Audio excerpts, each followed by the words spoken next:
আমরা তারই ইবাদত করি এবং তার কাছেই সাহায্য চাই। আর আল্লাহর এই সাহায্যের কারণে শেখ হাসিনার ওই তাক্ত পাউস ভেঙে খান খান হয়ে গেছে। আজকে দেশ নেতা জননেতা জনাব তারেক রহমানের নির্দেশে আমার পোড়াগাছার বারাণভাষী মানুষের সহযোগিতা করার জন্য আমরা যে উদ্যোগ নিয়েছি, সেই উদ্যোগের অংশ বিশেষ জনাব তারেক রহমানের নির্দেশে আজকের প্রধান অতিথি বীর চট্টলার কৃতি সন্তান, বারবার নির্বাচিত মাননীয় সংসদ সদস্য, সাবেক সফল মন্ত্রী, আমাদের রামগতি কমলনগর বৃহত্তর লক্ষ্মীপুরের প্রাণ প্রিয় নেতা জনাব আমির খসরু মাহমুদ চৌধুরী উপস্থিত আছেন। ছাত্র সমাজের অহংকার, এক সময় ছাত্র দলের নতুন ছাত্র নেতা সভাপতি, লক্ষ্মীপুরের কৃতি সন্তান, বাংলাদেশ জাতীয়তাবাদী দলের নবনির্বাচিত যুগ্ম মহাসচিব আমার বন্ধু শহীদুদ্দিন চৌধুরী উপস্থিত আছেন। লক্ষ্মীপুর জেলা বিএনপির সংগ্রামী সাধারণ সম্পাদক, সুখে দুঃখে রামগতির মানুষের সাথে ছিলেন শাহাবুদ্দিন সাবু। আমাদের মামলা মোকদ্দমায় যখনই লক্ষ্মীপুর গিয়ে আপনারা দাঁড়িয়েছেন, যে ছোট্টখাট্ট মানুষটিকে সুন্দরভাবে আপনাদেরকে বরণ করে নিয়েছেন আমাদের প্রিয় নেতা অ্যাডভোকেট হাসিবুর রহমান। উপস্থিত আছেন জামায়াত ইসলাম রামগতির নায়েবে আমির জাফরুল্লাহ। প্রিয় নেতৃবৃন্দ, এখানে উপস্থিত আছেন গত 17 বছর আপনাদের এই দুঃখে সুখে আপনাদের পাশে দাঁড়িয়েছেন আপনাদের প্রিয় জামাল ডাক্তার, আপনাদের প্রিয় শাহেদ আলীর পটু, আপনাদের প্রিয় সিরাজ চেয়ারম্যান, আপনাদের প্রিয় আমাদের আলামিন কমিশনার, আমাদের অসংখ্য ছাত্রদল, যুবদল, বিএনপির নেতৃবৃন্দ, যারা মামলায় মোকদ্দমায় এই তথাকথিত বিনা ভোটে নির্বাচিত ওই আওয়ামী প্রেতাত্মাদের সঙ্গী সাথী, ওদের নির্যাতনে বারবার জেলে গিয়েছেন।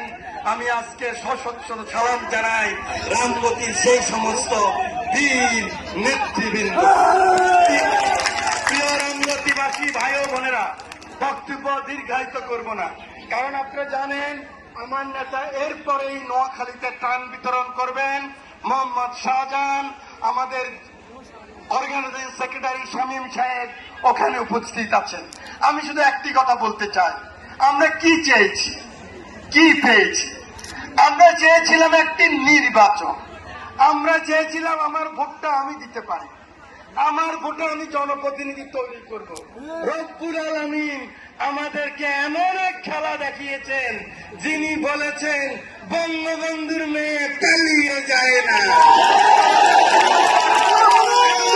নাই কিন্তু উনি বলেছেন।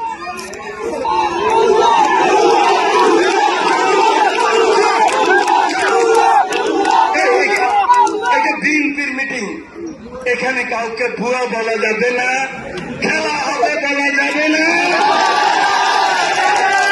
খেলা হবে কে বলেছে?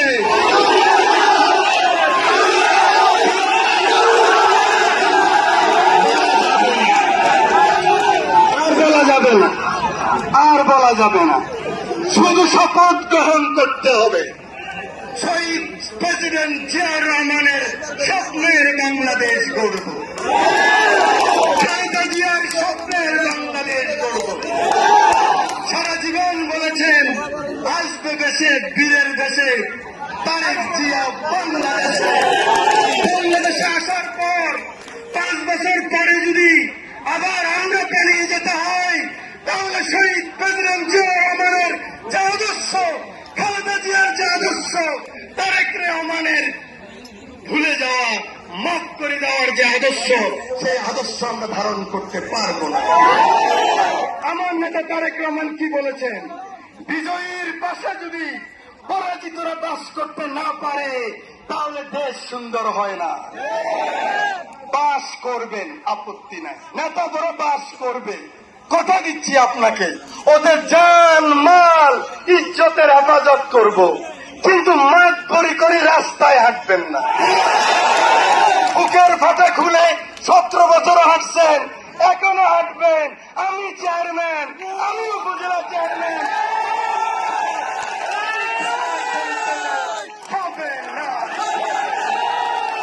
পরিশেষে চট্টলার কৃতি সন্তান আমির খসরু মাহমুদ চৌধুরী আমার ফিলোসফিক্যাল লিডার, আদর্শের নেতা।